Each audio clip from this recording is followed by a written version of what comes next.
হঠাৎ করেই যেন বদলে যাচ্ছে মধ্যপ্রাচ্যের মানচিত্র। কূটনীতি, জোট, নিরাপত্তা সব হিসাব নিকাশকে প্রশ্নের মুখে দাঁড় করিয়ে দিয়েছে নতুন বাস্তবতা। একসময় যে দেশ নিজেকে আঞ্চলিক স্থিতিশীলতার নিরাপদ কেন্দ্র হিসেবে গড়ে তুলেছিল, সে কাতার এখন নিজেই নিরাপত্তা সংকটে। দশকের পর দশক ধরে সুপরিকল্পিত কৌশল নিয়েছিল কাতার।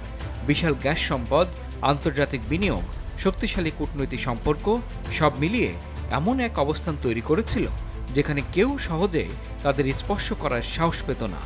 যুক্তরাষ্ট্রের সামরিক ঘাঁটি, বৈশ্বিক মিডিয়া প্রভাব, আন্তর্জাতিক ক্রীড়া আয়োজন সবকিছুই ছিল সেই নিরাপত্তা বলয়ের অংশ। কিন্তু প্রশ্ন উঠছে, এই সব কিছু কি সত্যি কাতারকে নিরাপদ রাখতে পেরেছে?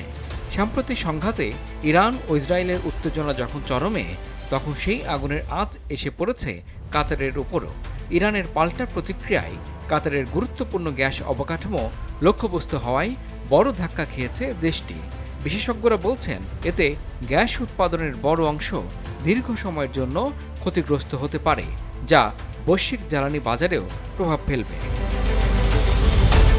এদিকে আঞ্চলিক রাজনীতিতে আরেকটি বড় ফ্যাক্টর সৌদি আরব। কাতারের সঙ্গে সৌদি আরবের সম্পর্ক সবসময় জটিল।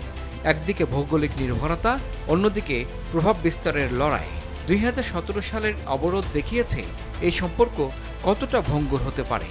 যদিও পরে সেই সংকট কাটানো হয়েছে, কিন্তু পারস্পরিক সন্দেহ পুরোপুরি দূর হয়নি।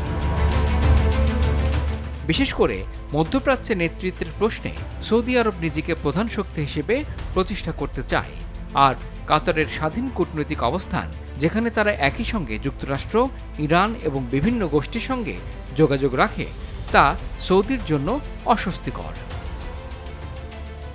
অন্যদিকে কাতারের নিরাপত্তার বড় ভিত্তি ছিল যুক্তরাষ্ট্রের সঙ্গে ঘনিষ্ঠ সম্পর্ক। কিন্তু সাম্প্রতিক ঘটনাগুলো দেখাচ্ছে সেই নির্ভরতার মধ্যেও অনিশ্চয়তা রয়েছে।